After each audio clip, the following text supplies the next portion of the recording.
Magandang araw po. Sana po'y nasa mabuti kayong kalagayan. Ako po ulit si Obet.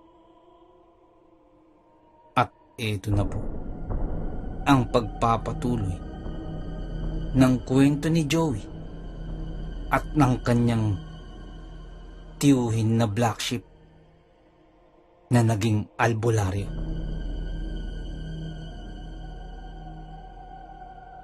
Ikalimang tagpo. Pakinggan natin.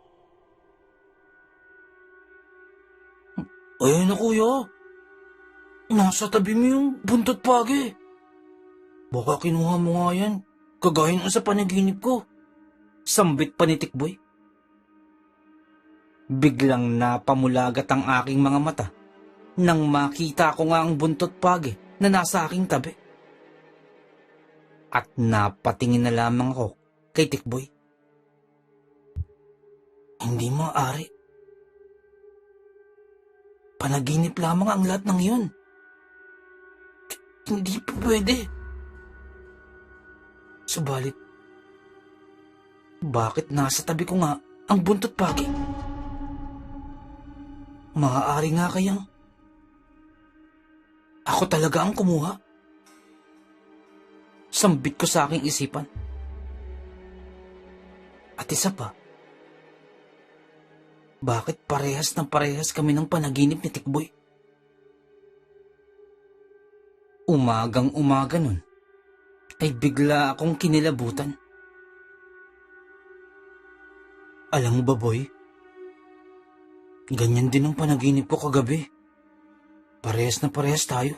Sambit ko. Pero, panaginip lang ang lahat na ngayon. Panaginip lang. Sambit ko na lamang. Talaga ba, kuya? Parehas tayo ng panaginip? Ibig sabihin yan, kuya, gaya-gaya ka ng iniisip ko. Kahit sa panaginip, ginagaya mo ko. Tugon pa ni Tikboy. Nang sa isang iglap, ay biglang nagbago ang aking timpla. Anong ginagaya? Sa panaginip ko nga pala, umihi ka daw sa banig, dyan sa shorts mo. Habang tulog ka, umiihi ka dyan, kadiri ka, sambit ko pa.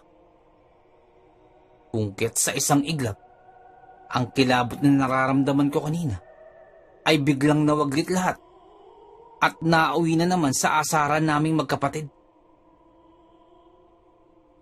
Maya-maya pa'y nakarinig kami ng parang may pumasok sa bakuran. Dahil doon, ay agad na akong napatingin sa bintana. Pagkatingin ko, ay si Uncle Benny yun.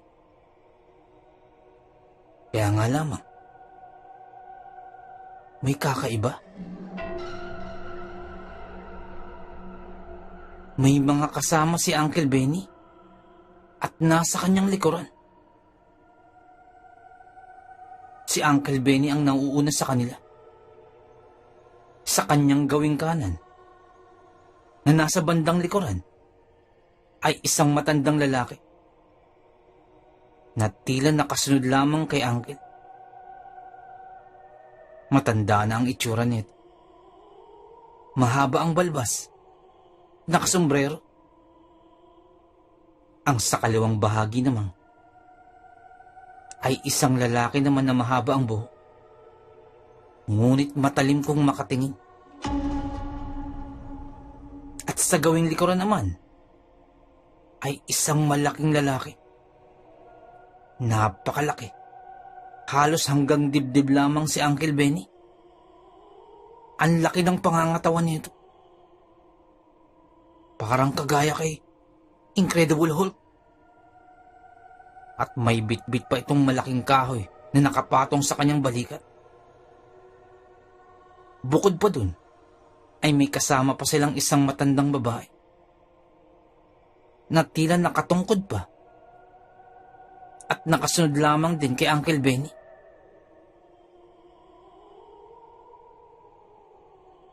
Ang daming kasama ni Uncle. hindi ko alam kung saan sila galing. Baka kasama ni Uncle nung nagsakripisyo siya. Dahil doon ay nangataranta ako sapagkat ang kalat ng bahay, hindi man lamang namin nilinisan. Agad ko nang inutusan si Tikboy.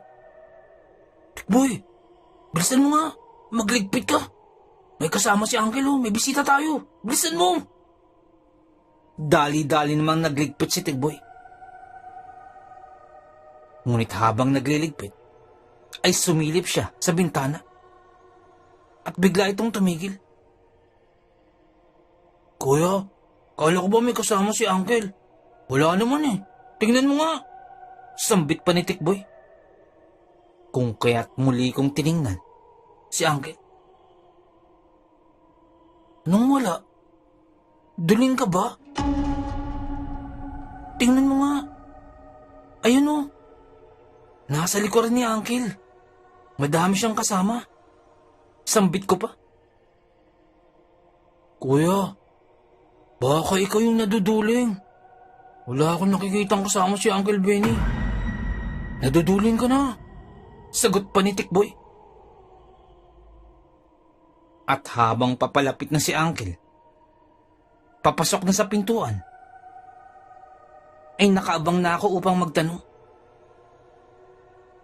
Nang biglang tumingin sa akin si Uncle Benny at saka sumenyas, inilagay ang kanyang daliri sa kanyang bibig na ang ibig sabihin ay tumahimik ako. At sabay ngumisi si Uncle. Dahil doon ay bigla ako nang pinigilan ng aking sarili sa pagtatanong. At sa isang iklap, ay naglaho ang mga kasama ni Uncle habang papasok na siya sa bahay. Kaagad namang nagsalita si Tikboy. Uncle, naduduling na si Kuya. Sabi may kasama ko daw. Bungad ni Tikboy kay Uncle Benny. Dahil doon ay tumawa lamang si Uncle Benny. Ano? Kamusta kayo dito, Joselito? Joey! Kamusta kayo dito sa bahay? Tanong ni Uncle Benny sa amin. Okay lang naman po, Uncle. Wala pong nangyari. Si Kuya lang po yung nangangatog sa takot. Tugon pa ni Tikboy. Ako naman ay nakatingin pa din kay Uncle. Sapagkat kapansin-pansin na tila may nagbago sa kanyang itsura. Mas dumami ang mga puting buhok ni Uncle. Hindi kagaya kahapon. Parang tumanda siya ng maraming taon. Dumami ang puting buhok at ang balbas niya ay nagkaroon na rin ng kulay puti. Mukha talaga siyang tumanda. Habang iniisip ko yun, ay nagsalita naman si Tikboy. Uncle, bakit parang mukha kang tumanda? Tanong naman ni Tikboy. Dahil doon ay nagsalita na ako. Paano hindi mamumuti ang buhok ni Uncle? Ang tigas ng ulo mo. Dahil sa'yo yan, kasalanan mo yan, Tikboy. Sambit ko. Natawa lamang sa akin si Uncle. Huwag kayong mag-alala dalawa. Ganun talaga. Ganyan talaga yan. Teka, kumain na ba kayo? Tanong pa sa amin ni Uncle. Mag-agahan na muna tayo. Sambit sa amin ni Uncle Benny. Ngunit sa isip-isip ko, tama kami ni Tikboy. Tumanda talaga ang itsura ni Uncle Benny. Mukhang napagod siya ng husto. Marahil ay sa ginawa niyang pagsasakripisyo. Baka yun ang dahilan.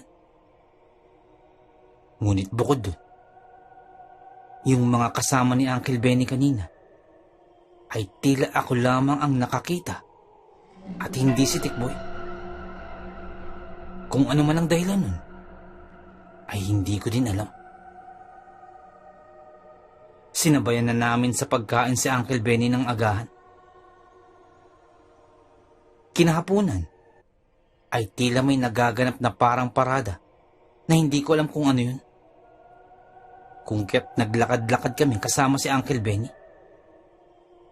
Hanggang sa nakarating kami sa mumunting plaza ng lugar namin. Nang maya-maya pa, ay nakakita kami ng mga kababaihan na sa tingin ko ay halos mga kasing idara ni Tikboy. Si Tikboy naman ay parang biglang nahiya. Parang na-conscious. Dahil doon ay inasar ko ito. Tikboy, tingnan mo oh. Mukhang may gusto sa'yo yung mga babae ah. Parang nagpapakit sa'yo ah. Siguro mga kasing grade mo yan. Tanong ko pa. Si Tikboy naman ay hindi makapagsalita. Lalong nahihiya. Pero pasimpleng tumitingin naman sa mga kababaihan. Dahil doon ay muli ako nagsalita. Crush ka nga niyan, Tikboy. Kaya lang eh. Supot ka pa eh, di ba?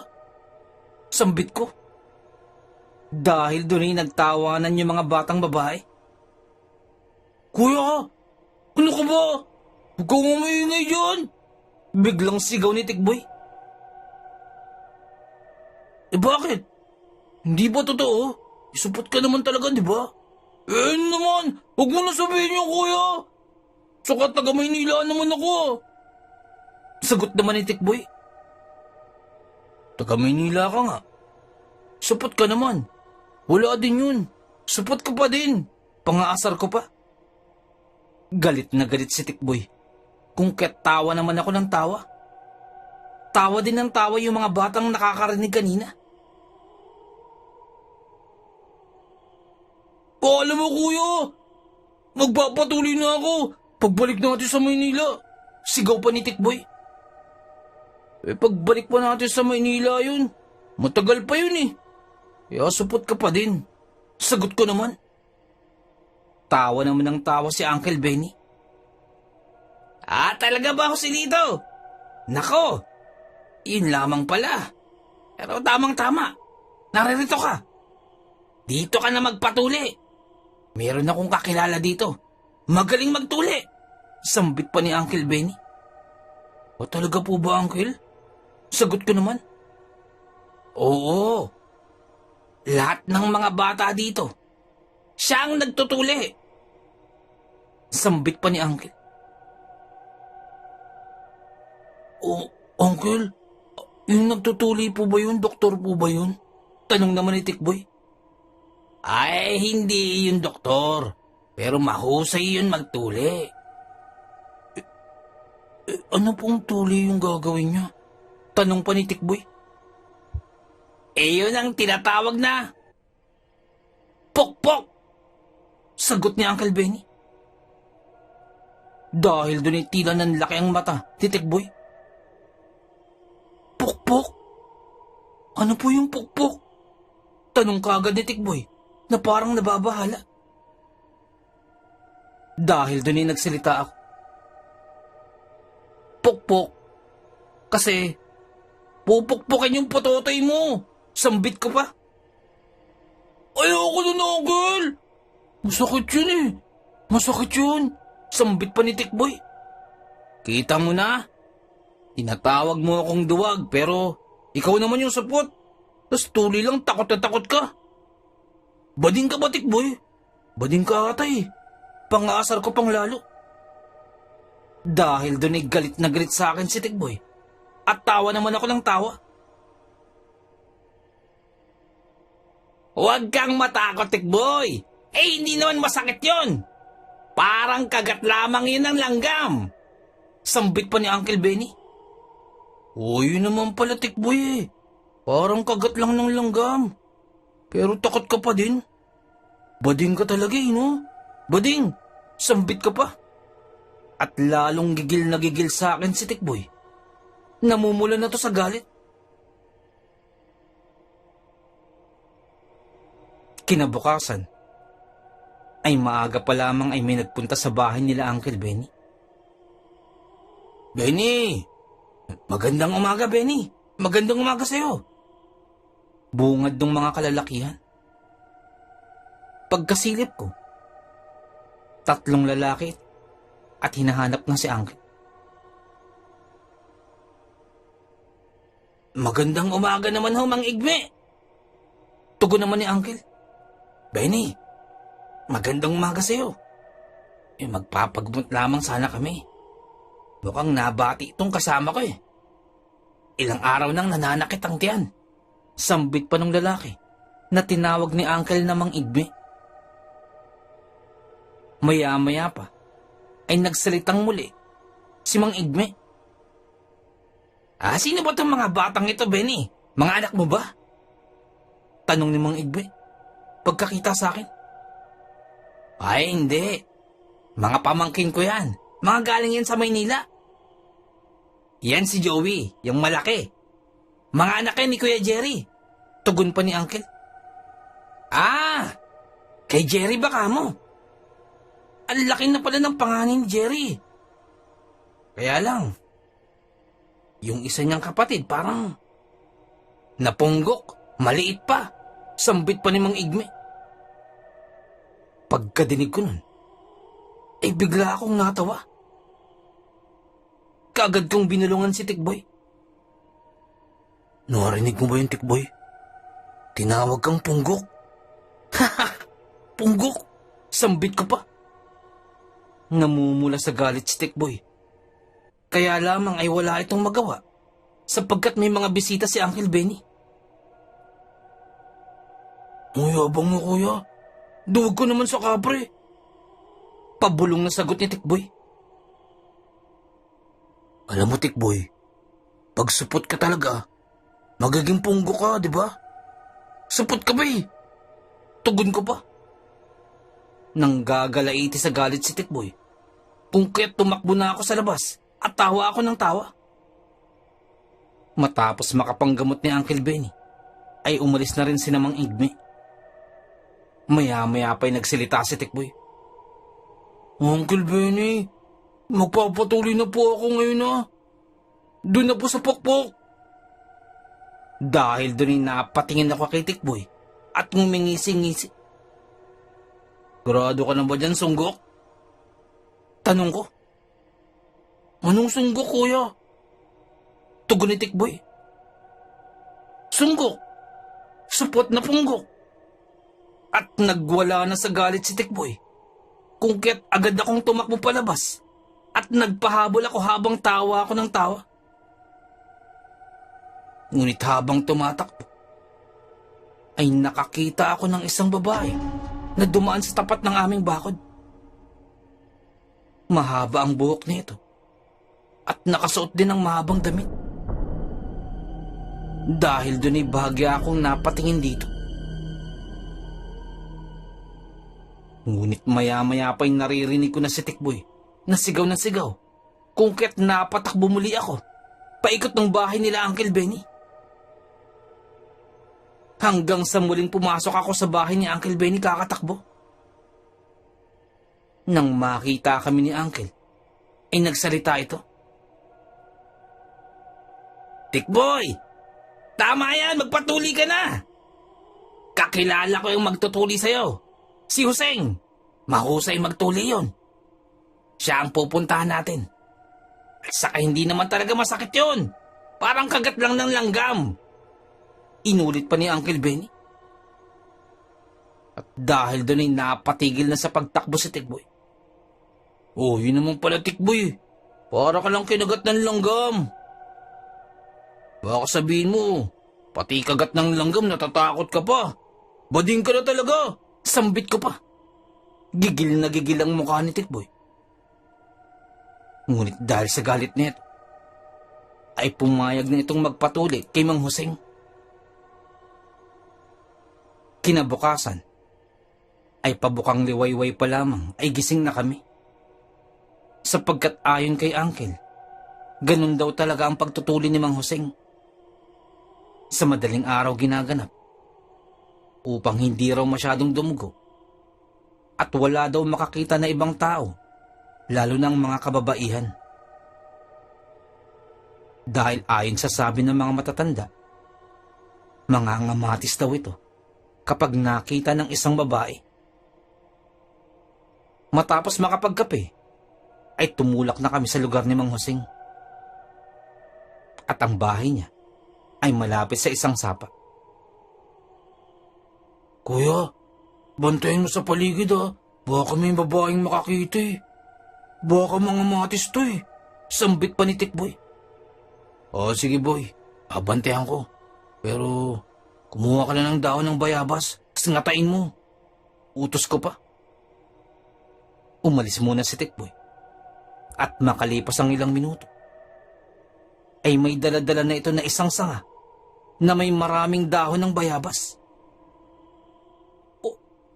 O ba't kanyang kadaming kinuha mo boy? Tanong ko. Para gumaling agad kuya. Sambit pa ni Tikboy. Bukod kay Tikboy, ay may iba pa ding bata ang magpapatuli ng umagang yun. Bata, magpapatuloy ka ba? Tanong ni Tikboy sa bata. Tumango naman ang bata na magpapatuli nga. Mauna ka na ha. Hindi naman ako nagmamadali eh. Mauna ka na magpatuli. Sambit pa ni Tikboy. Kung kaya't sa mga magpapatuli ng umagang yun, ay nasa hulihan si Tikboy. Yung isang batang isinalang bilang unang tutuliin. Ilang sandali lamang ay pinangata na ang bata ng dahon ng bayabas. At habang ngumangata ang bata, ay nagsalita si Mang Hoseng. Pag sinabi kong iluwa mo ang inangata mo, iluwa mo ah! Sambit pa ni Mang Hoseng. Luwa! At sabay pokpok ni Mang Hoseng. Biglang napasigaw ang bata at napakalakas ng sigaw nito. Sabay buga ng bata ng dahon ng bayabas at yun mismo ang pinangtapal sa sugat. At pagkatapos ay pinatalunan ni Mang Hoseng ang bata sa sapa. Nauubod ng lamig. Ang lakas ng sigaw ng bata. Nang biglang tila napaatras si Tikboy. Kuya, bakit parang nasaktan yung bata? Kala ko ba parang kagat lang ng langgam? Tanong ni Tikboy. Kagat lang naman talaga ng langgam yun. Duwag lang yung batang yan. Sambit ko na lamang. Dahil dun, ay tila lumakas muli ang loob ni Tikboy. Ilang sandali pa'y si Tikboy na ang susunod. Halos maubos na nito ang mga dahon sa kinuha niyang sanga. Kakangata ng dahon. Maya-maya pa'y nagsalita na si Mang Hoseng. Kapag sinabi kong iluwa mo ang dahon ng bayabas, iluwa mo ha? Sambit pa kay Tikboy. Si Tikboy naman ay tumango-tango na lamang habang inangata ang dahon ng bayabas. Ilang sandali pa ay pinukpok na nga ni Mang Hoseng. At biglang napasigaw si Tikboy ng napakalakas. At kahit wala pang sinasabi si Mang Hoseng, ay naibuga na ni Tikboy ang hinangata niyang dahon sa mukha ni Mang Hoseng. Ako naman ay tawa ako ng tawa sa nangyari kay Tikboy. Kinuha na lamang ni Mang Hoseng sa kanyang noo ang nginatang dahon ng bayabas at saka ipinantapal sa sugat habang pasigaw-sigaw pa si Tikboy dahil sa sakit. At ilang sandali pa'y pinatalo na si Tikboy sa sapa. Sigaw ng sigaw si Tikboy kahit pa naglulublob na ito sa sapa. Kuya, kala ko ba parang kagat lang ng langgam? Bakit ganun? Habang umangawa pa din si Tikboy dahil sa sakit. Si Uncle naman ay kaagad na nagsalita. Simula ngayon, isa ka ng ganap na binata. Hinarap mo ang iyong takot. Patunay yan sa iyong pagpapatuli. Pwede ka nang manligaw. Sambit pa ni Uncle Benny. Makalipas lamang ang ilang minuto, ay naglakad na kami pauwi. Habang naglalakad pabalik, ay tila pabuka ka naman kung maglakad si Tikboy dahil bagong tuli lamang ito. Ngunit habang naglalakad, ay tila nag-iba ang kilos ni Uncle Benny at agad kami nitong pinahinto. Dito tayo dumaan sa kabila. Sambit sa amin ni Uncle. At habang papaliko kami sa kabilang daanan, at sa dulo ng aking paningin, napansin ko sa dinaanan namin kanina ay ang isang babae. Siya din yung nakita ko nung nakaraang araw.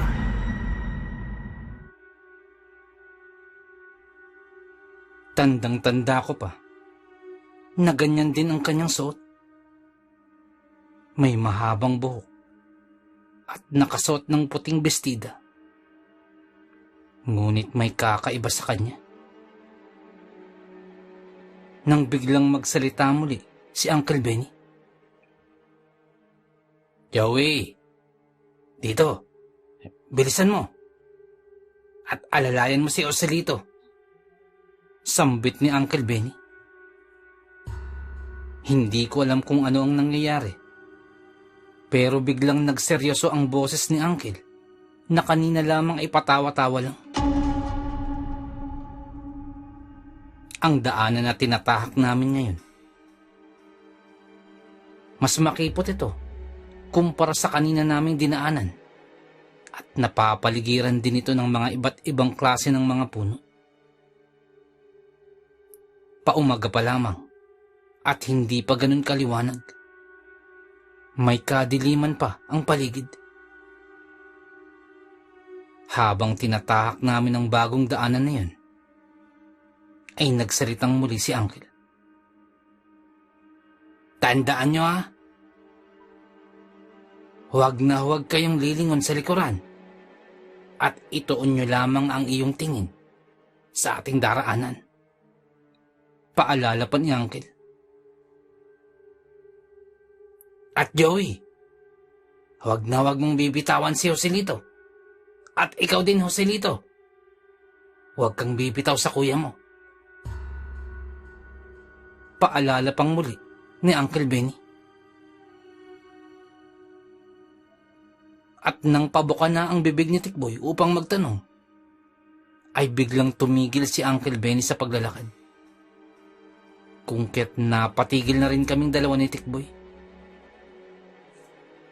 Agad na sumenya si Uncle na huwag munang magsalita.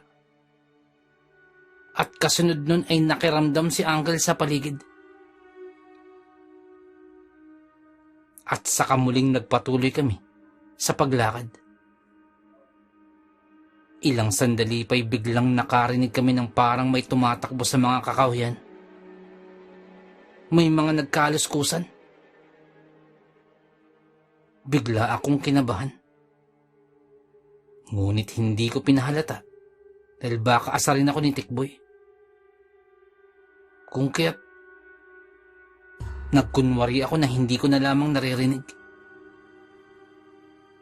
Nang maya-maya pa, ay lumapit sa akin si Tikboy at may ibinulong. Kuya, ano yun? Bulong pa sa akin ni Tikboy. At dahil pinagtatakpan ko ang aking takot, ay nagkunwari ako na wala akong narinig. Ano ba yung sinasabi mo, boy? Wala naman akong naririnig eh. Tugon ko na lamang. Nang makarinig muli kami ng pagkaluskos. Dahil doon ay napakapit na sa aking t-shirt si Tikboy. Kuya, ano yun? Parang may tumakbo sa may kakahuyan. Sambit pa ni Tikboy. Gusto ko sanang magdahilan na lamang. Ngunit nakakaramdam na din ako ng takot. Dinig na dinig ko rin ang pagkaluskos na yon at gumagalaw-galaw pa nga ang mga puno. Patunay na may dumaan talaga. At kung ano man yun, ay hindi ko rin alam. Sinabihan ko na lamang si Tikboy. Huwag mo na lang kasing pansinin kung ano man yun. Hayaan mo na lang. Tugon ko na lamang. Kuya, paano ako tatakbo nito? Bagong tuli ako. Sambit pa ni Tikboy. Dahil doon ay napatingin ako kay Uncle Benny. Pagkakita ko kay Uncle, ay bagamat seryoso ito kanina, ay ramdam na ramdam ko naman na kalmado lamang ito. Na parang ayos lamang ang lahat sa kanya. Ilang sandali pa ay may inilabas si Uncle Benny na bagay mula sa kanyang bulsa. Pagkatingin ko, ay para yung walis tingting na pinagputol-putol. Ngunit pira-piraso ito.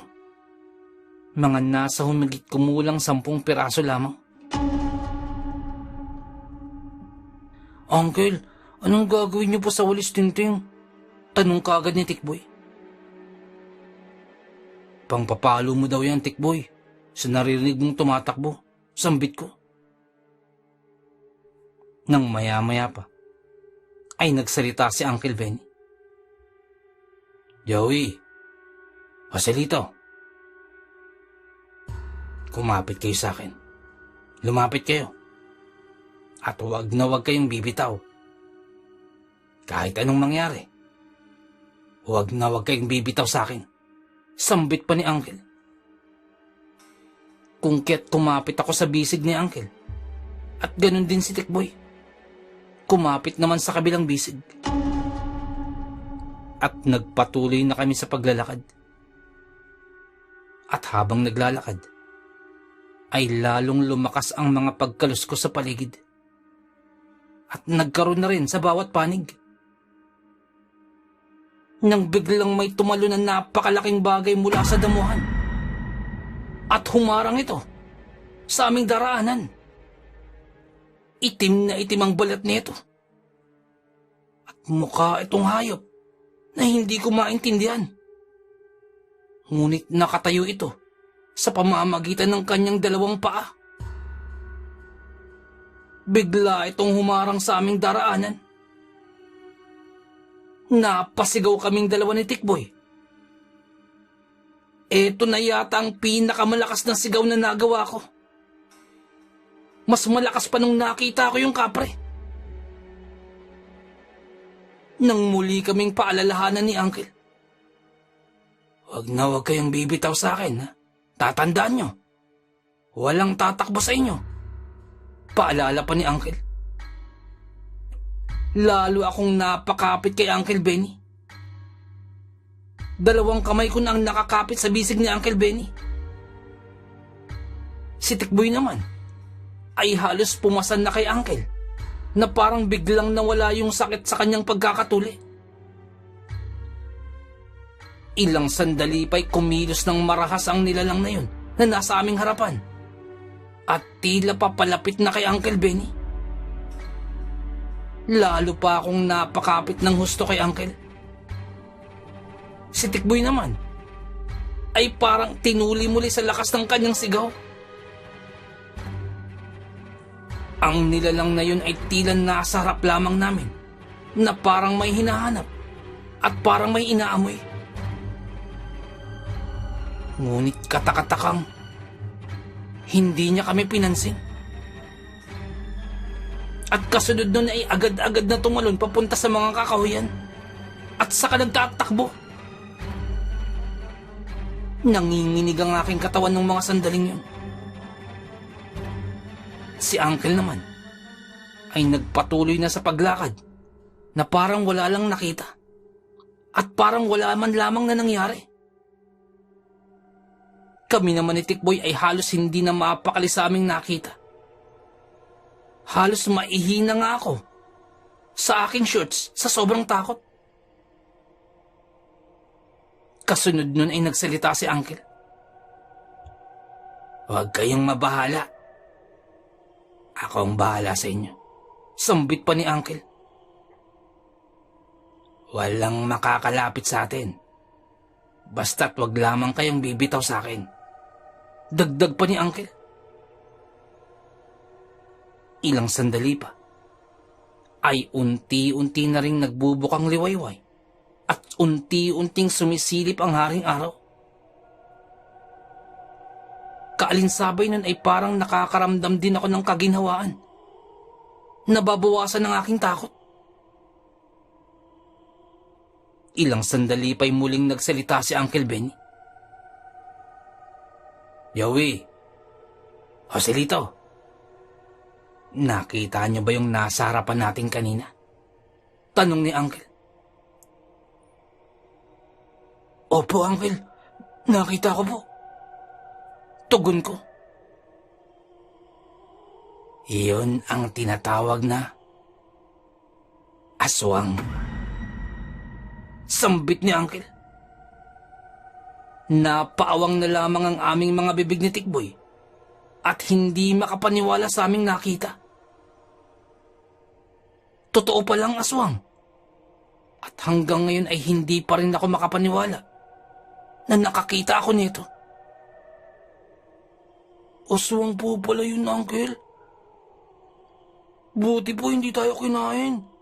Tanong ni Tikboy. Paano ka kakainin, Tikboy? Magkamukha naman kayo. Sambit ko. Dahil doon ay nagsalita muli si Uncle.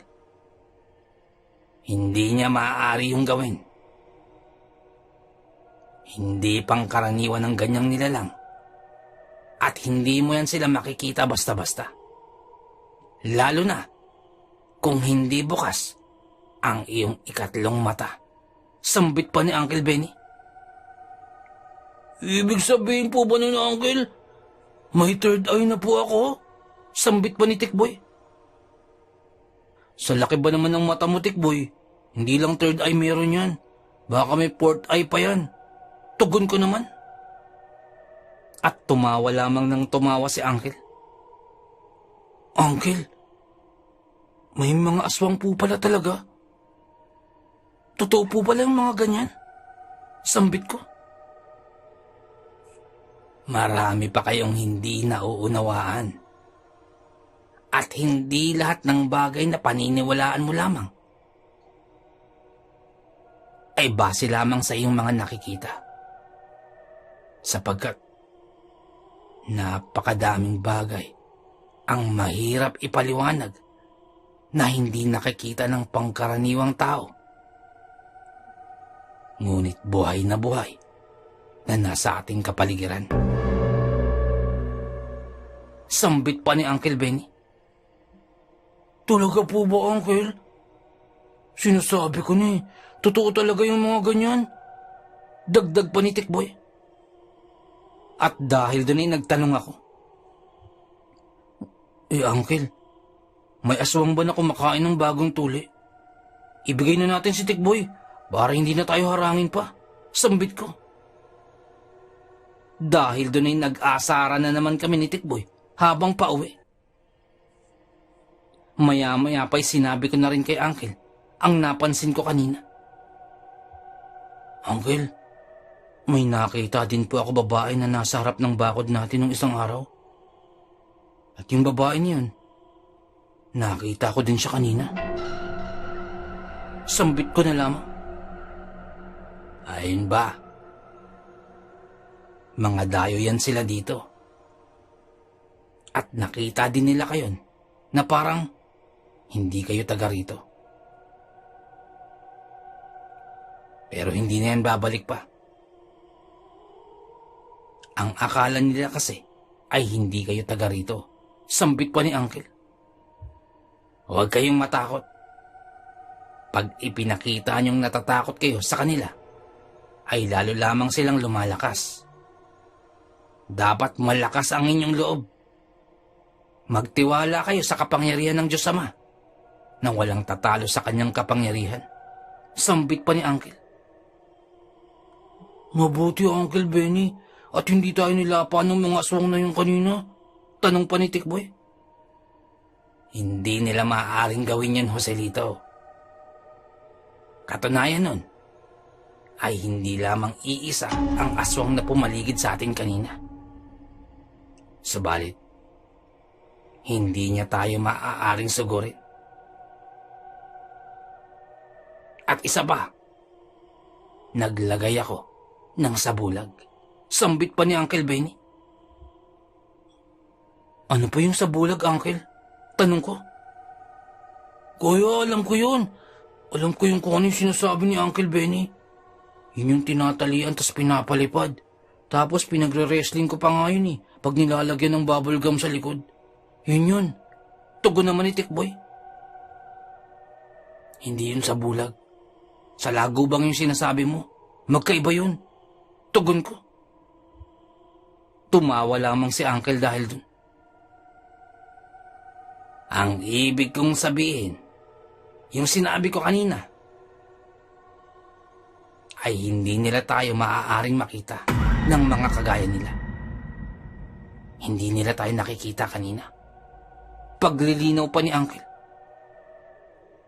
Pagkadinig ko nun, ay bigla akong kinilabutan. Uncle, ibig mong sabihin, invisible tayo sa kanila? Invisible tayo kanina? Tanong ko pa. At tumango lamang si Uncle. Dahil doon ay nagkatinginan kami ni Tikboy.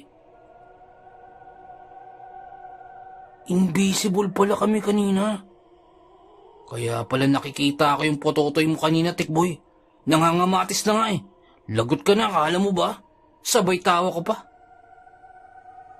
Ang kaninang makapanindig balahibong kaganapan ay unti-unti nang naiibsan at unti-unti na rin gumaga ng aking pakiramdam. Lalo na sa mga sinabi niyo ni Uncle Benny. Ngunit ganun pa man, ay sa tuwing babalikan ko ang pangyayaring yun, ay hindi ko pa rin maiwasang kilabutan at magsipagtayuan ang lahat ng balahibo sa aking katawan. Kung dati-rati ay pinagtatawanan ko lamang ang mga ganyang bagay, subalit ngayon ay biglang nag-iba ang aking pananaw at iba yung paggalang ang aking ibinibigay. Ngunit nung mga sandaling yun, ay kung ano-anong bagay ang pumapasok na sa aking isipan. Invisible? Invisible ako? Paano kaya kung maging invisible din ako sa school? Hindi ako mahuhuli ng guard ng school kahit late ako. Tapos makikita ako agad yung sagot sa exam. Pwede kong silipin yun nang hindi nila alam. Mga bagay na tumatakbo sa aking isipan ng mga sandaling yun. Nung tiningnan ko si Tikboy, ay tila lumilipad din ang kanyang isipan nang malamang invisible kami kanina. Anong iniisip mo, Tikboy? Iniisip mo ba na invisible ka? Tanong ko. Oo, kuya. Iniisip ko yun. Isipin mo yun. Invisible tayo. Paano kaya kung sa school yun mangyari? Siguro, kuya. Mamboboso ka sa mga kaklase mong babae, no? Yun ang gagawin mo. Tugon pa ni Tikboy. Anong mamboboso ka dyan? Baka ikaw yun. Gusto mo pitikin ko yung putotoy mo para lalong mga matis Tugon ko naman. At ganun ang sagutan namin ni Tikboy. Hanggang sa makauwi na rin kami sa bahay. Hindi kagaya kanina. Ngayon ay tila wala na akong nararamdamang bigat. Kanina kasi parang may mga matang nakatingin pa sa amin. Subalit ngayon ay wala na. Lalo na matapos magsalita ni Uncle Benny. Kinagabihan ay masarap ang nilutong ulam ni Uncle Benny. Isa itong page na niluto sa gata. Masarap to. Naalala ko na niluto to dati ni Papa. Napakasarap. Nang biglang magsalita naman si Uncle Benny bago kami kumain. Nako, pasensya ka na, Joselito ah. Hindi ka nga pala pa pwede sa pagi. At bagong tuli ka. Maaaring mamagayang ano mo. Pero di bali, may gulay naman akong niluto. Maaari yun sa iyo. Sambit pa ni Uncle. Dahil dun, ay lalo kong inasar si Tikboy. Ang sarap ng ulam! Napakasarap! Ito ang pinakamasarap na ulam sa lahat talaga. Ganito yung luto ni Papa eh. Sambit ko pa habang tumitingin-tingin pa kay Tikboy at inilalapit ko pa sa kanya ng bahagya yung lagayan ng ulam upang malanghap niyang amoy ng gata. Hindi ba talaga ako pwedeng kumain yun, Uncle? Tanong pa ni Tikboy na parang nagmamakaawa. Dahil doon ay ako nang sumagot. Pwede naman, Tikboy. Gusto mo, tikman mo pa eh. Kaya nga lamang, baka maging sinlaki na ng kalabasa yung bukas pag namaga. At sabay tawa ko kay Tikboy. At lalo ko pa itong ininggit. Tikman mo na. Ang sarap po. Napakasarap talaga, boy. Sobrang sarap nito. Sambit ko pa. At dahil sa takot na baka mamaga ang tinuli sa kanya, ay napilitan na lamang na hindi kumain si Tikboy at inulam na lamang ang adobong kangkong. Pasensya ka na muna, Joselito ha. At hindi ka makakakain ng masarap. Pero huwag kang mag-alala. Isang linggo mula ngayon ay makikipamiesta tayo at pihadong babaha ng masasarap na pagkain. Kung kaya't sa ngayon ay magtiis-tiis ka na lamang muna habang nagpapagaling. Dahil sa sunod na linggo, sasabak tayo sa kainan. Sambit pa ni Uncle Benny. Makalipas lamang ang ilang araw, ay hindi na nakapalda si Tikboy at medyo maayos na ang lakad nito. Mukhang sinunod nga niya ang sinabi ni Uncle Benny at gumagaling na nga ito nang mas mabilis kaysa sa inaasahan. Makalipas ang isang linggo, ay piyesta na sa kabilang baryo. Magaling na rin si Tikboy at medyo mayabang na. Ipinagmamalaki na tuli na siya. Nung araw na yun ay maaga pa lamang ay gumising na kami. Sapagkat ganito dito, lalakarin namin ang patungo sa kabilang baryo. At upang hindi kami abutan ng init sa daan, ay maaga pa lamang ay umaalis na kami.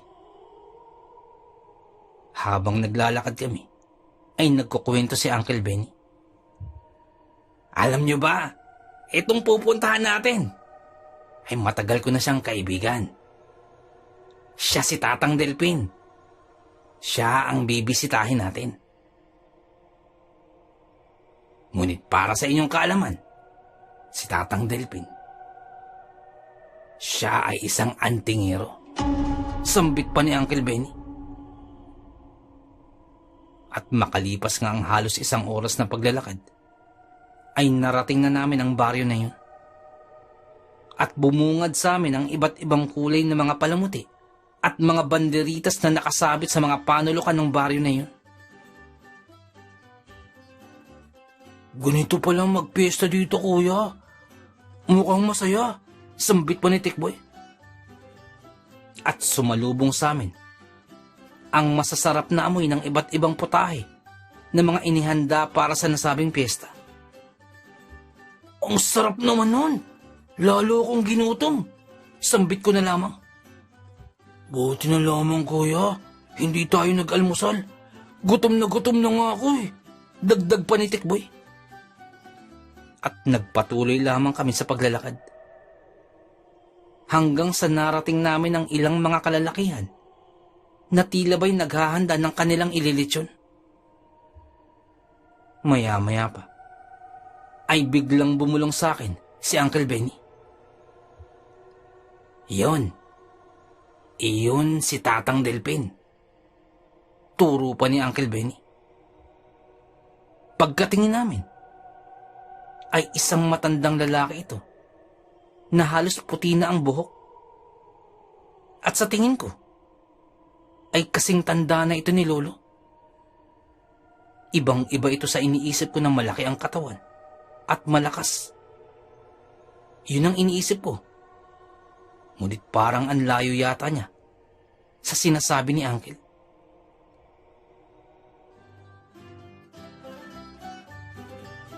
Sa pagkakaalala ko, ang sabi ni Uncle, ang kaibigan daw niya ay isang antingero. At iyon ang pupuntahan namin ngayon. Subalit, ang aming nakita ay isang matandang lalaki na sa tingin ko ay halos kasing edad na ni Lolo. At hindi naman sa minamaliit ko ang kakayahan ng kaibigan ni Uncle, ngunit mukhang hindi na nito kayang magbuhat pa. Akala ko pa naman, ang mga antingero ay malalakas, malalaki ang katawan.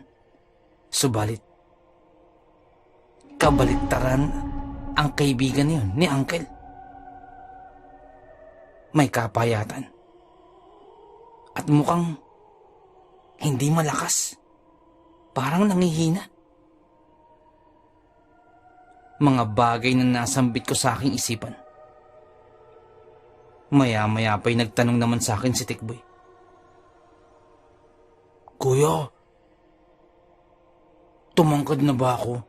Kasi diba tuloy na ako eh. Tanong ni Tikboy. Hindi pa din, Tikboy.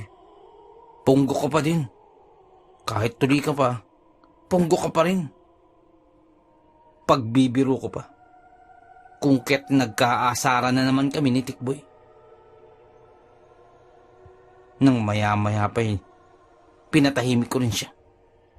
Huwag ka na nga maingi, boy. Narito na tayo sa kaibigan ni Uncle. Kaya huwag ka nang magulo dyan. Sambit ko pa. Bago pa kami magkapikunan ni Tikboy. Kuya, yun na ba yung sinasabi ni Uncle na kaibigan niyang antingero daw? Tanong ni Tikboy. Oo, Tikboy. Yan na nga daw yun. Yun yung sabi ni Uncle eh. Tugon ko. Kuya, akala ko ba may anting-anting yung kaibigan ni Uncle? Tanong pa ni Tikboy. Eh bakit parang hindi siya malakas? At bakit kasing tanda na siya ni Lolo? Yun bang anting-anting niya? Yung pagiging matanda? Tanong pa ni Tikboy. Di ba kuya, pag may anting-anting malakas ka? Bakit yung kaibigan ni Uncle mukhang hindi malakas? Mukhang nangihina? Sunod-sunod na tanong ni Tikboy. Huwag ka nang humihingi dyan, boy. Mamaya marinig ka niyan eh. Baka adobong kangkong na naman ipakain sa'yo niyan, kaysa sa lechon. Hindi ka niyang patitikimin ng lechon. Sambit ko pa. Kung ket napatahimik na lamang si Tikboy. Ngunit ilang sandali pa'y nagsalita naman si Uncle Benny. Malapit na tayo. Joey, Joselito, malapit na. Sambit pa ni Uncle. Nung biglang naman nagsalita si Tikboy. Uncle, yun na po ba yung kaibigan niyo? Tanong ni Tikboy. Napatango naman si Uncle bilang pagsang-ayon sa tanong na yun ni Tikboy. Oo, siya nga yun, Joselito. Tugon naman ni Uncle.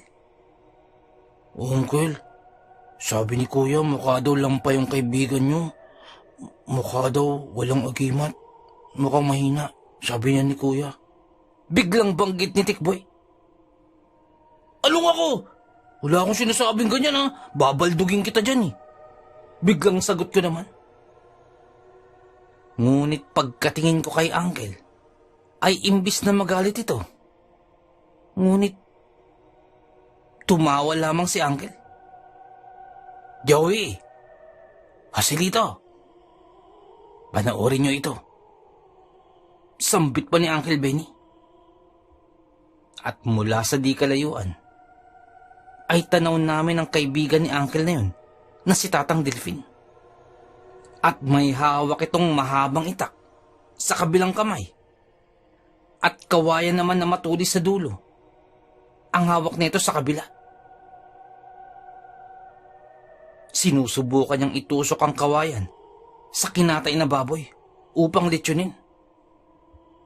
At habang kinukumpuni yun, ay tila may ibinubulong si Uncle sa hangin na hindi namin maintindihan. Ilang sandali pa'y tinusok ni Tatang Delfin ang baboy.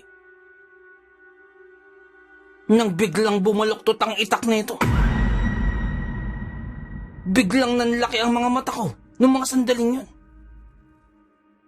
May kahabaan ng itak na yun na dala-dala ni Tatang Delfin. At tanaw namin mula sa aming kinatatayuan na tila bumaluktot nga ang mahabang itak na yun nang tangkang itusok sa katawan ng baboy.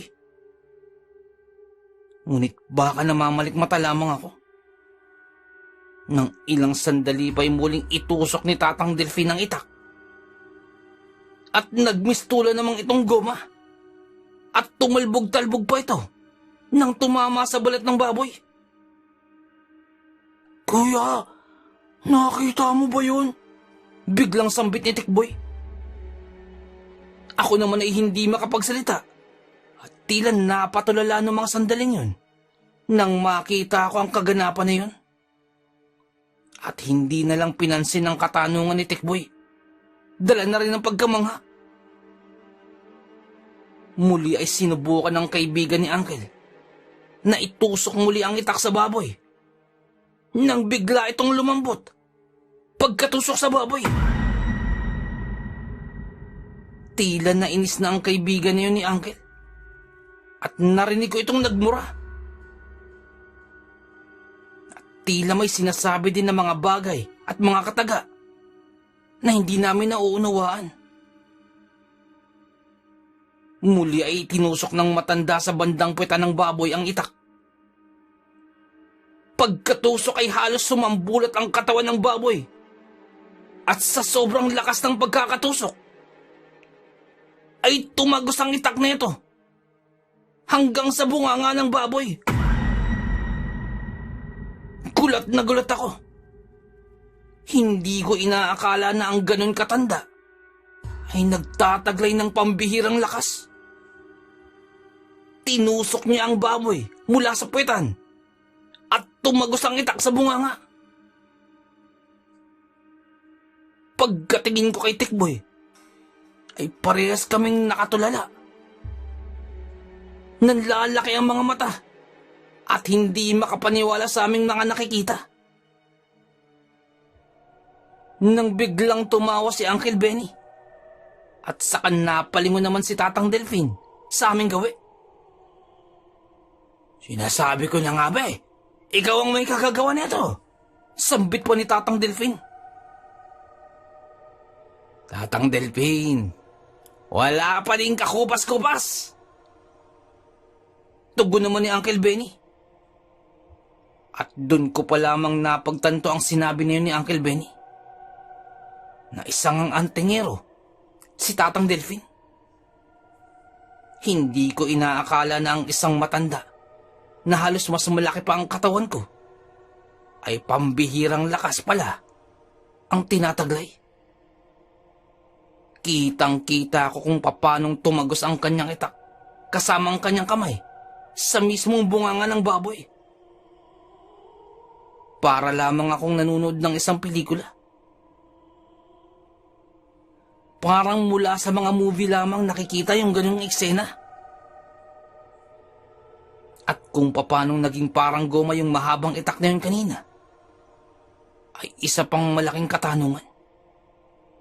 Hindi ko alam ang magiging reaksyon ko.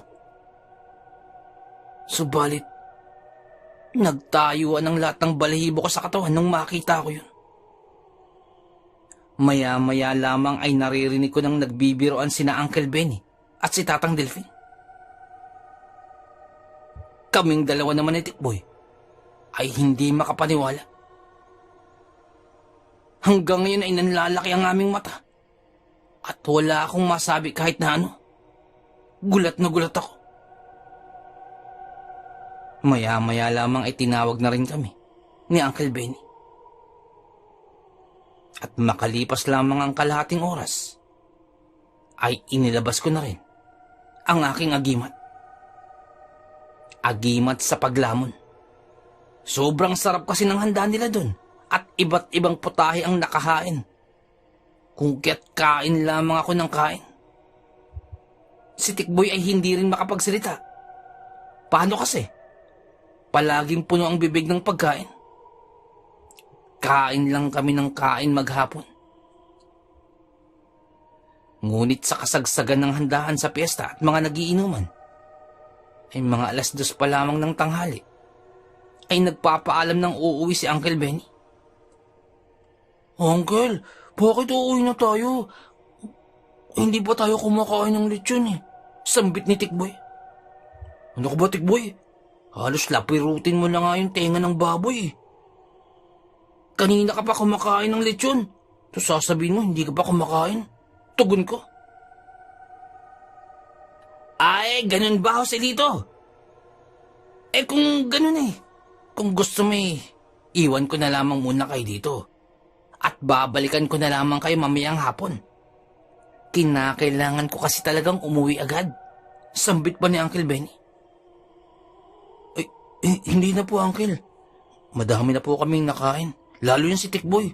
Sobrang bondat na niyan Kung gusto mo, Tikboy, ikaw na lang maiwan dito mag-isa. Sasama na ako kay Uncle pa uwi. Bahala ka dyan. Pag dumating yung aswang, lagot ka. Sambit ko pa. Kung kaya't wala nang nagawa pa si Tikboy at napilitan na rin itong sumama pa uwi. Halos 1 oras din ang nilakad namin pa uwi. At saktong mag-aalis 3 na. Pagkadating ng bahay, ay agad-agad na nagtungo si Uncle sa kanyang kwarto at nagsindi ng kandila. Agad-agad din ay bumulong sa akin si Tikboy. Kuya, ba't kayo nagmamadaling umuwi si Uncle? Ano kayang ginagawa niya? Mausyosong tanong ni Tikboy. Hindi ko din alam, boy. Pero baka natatay na si Uncle. Nagmamadaling umuwi. Sagot ko. Kung natatay si Uncle, baka sa kwarto pumunta. Samantalang yung CR natin nasa likod naman ng bahay. Tanong pa ni Tikboy. Baka may arinola si Uncle dun sa kanyang kwarto kaya dun niya gustong tumahi. Sagot ko pa. Dahil dun napatigil na sa pagtatanong si Tikboy. Subalit tila hindi ito kumbinsido sa aking sinabi.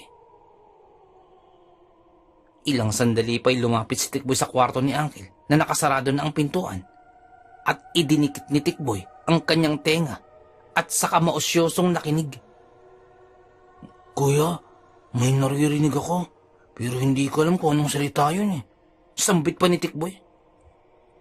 Kung ket sumunod din ako at pinakinggan ko din. Plywood lamang naman ang harang sa kwarto ni Uncle. Kung ket kung ididikit mo ang iyong tenga, ay may masasagap at masasagap kang mga ingay. Lalo na nagmumula sa kwarto. Pagkadikit ng aking tenga, ay kung ano-ano ngang salita ang aking naririnig. Ngunit, hindi ko yun naiintindihan na para bang ibang lengguwahe at hindi naman yun English. Kuya, anong salita ba yun, kuya? Tanong ni Tikboy. Iwan ko nga din Ano bang salita yun? Tanong ko naman pabalik. Kuya, baka Japanese yan. Baka nanonood si Uncle ng anime. Tugon pa ni Tikboy. Sa edad ni Uncle niyan, manonood pa ba ng ganyan si Uncle? Tugon ko pa. Pero, yan din ang napansin ko kay Uncle. Araw-araw yan. Tuwing 3:00 ng madaling araw at 3:00 ng hapon, lagi niyang ginagawa. Kung ket nagplano kami ni Tikboy, natitingnan namin kung ano ang ginagawa ni Uncle Benny niya. Kinagabihan ay nagising ako sapagkat naiihi ako. Pagkatingin sa aking relo, ay tiyempo naman na mag-aalas 3 na yun. Iihi na sana ako nang bigla kong mapansin na parang may mga nakasinding kandila. Nabigla ako dahil baka nasusunog na ang bahay ni Uncle. Agad ako napatakbo sa sala. Nang bigla akong napahinto.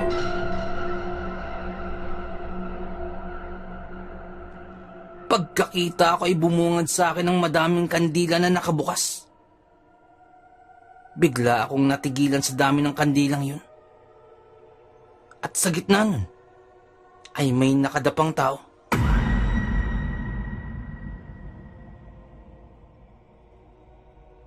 Kaagad akong napaatras at napatago. Nang muli kong tingnan, ay si Uncle Benny pala yun. Siya ang nakadapa habang nakasindi ang mga kandila. Patingkad akong bumalik sa higaan at ginigising ko si Tikboy. Tikboy, gising! Gising! At halos yugyugin ko na ang ulo ni Tikboy para lamang magising ito. Ano ba yun, kuya? Ang aga-aga eh. Antok na tugon ni Tikboy. Tingnan mo! Bilis! Tingnan mo si Uncle! Tingnan mo! Sambit ko pa na paulit-ulit. Dahil doon ay tila napamulat ang mga mata ni Tikboy at napabangon. Dahan-dahan ha, huwag kang maingay. Tingnan mo si Uncle dun sa sala. Bulong ko pa. At dahan-dahan nga kaming naglakad at sinilip ang nasa sala. Napamulagat ang mga mata ni Tikboy nang makita nga ang mga nakasinding kandila. Lalo na nang makita si Uncle na nakadipa.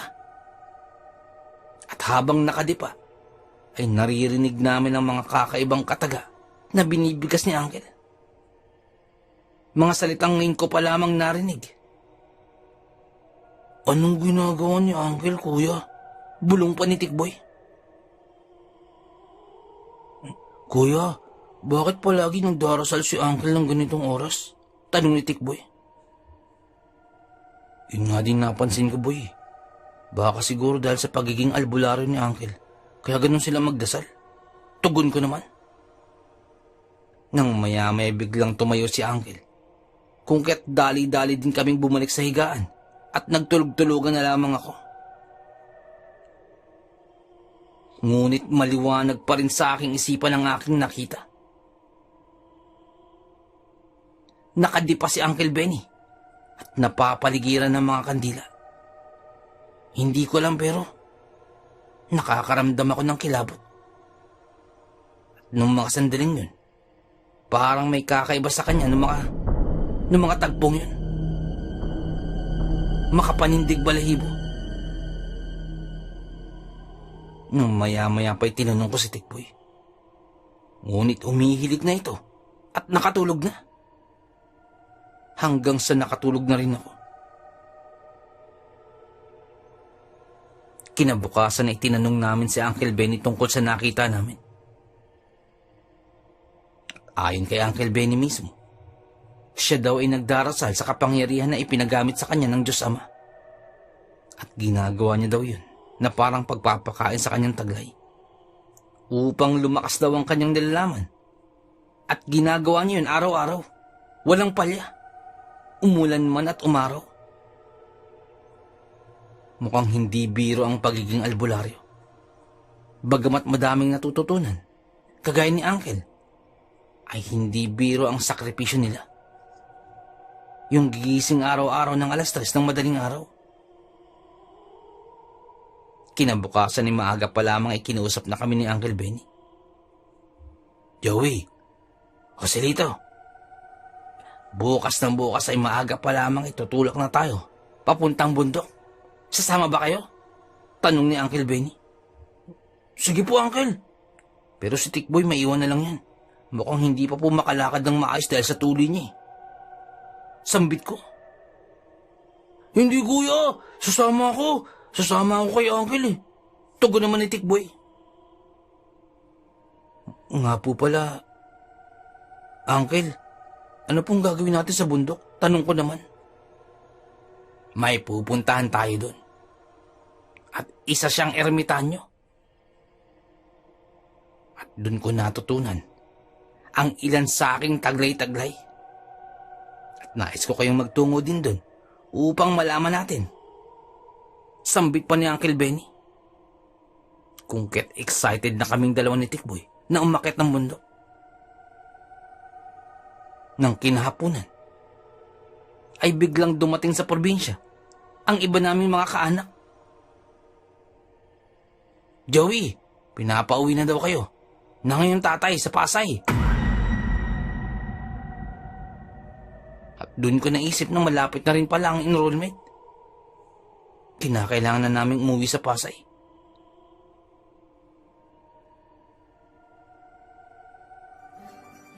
Kaibigan po ninyo ang ating kwento. Pakihit lang po ang like button pati din po subscribe. Pakiclick na rin po ang notification bell para updated po tayo sa ating mga kwento.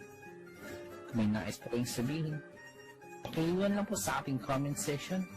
Maraming salamat.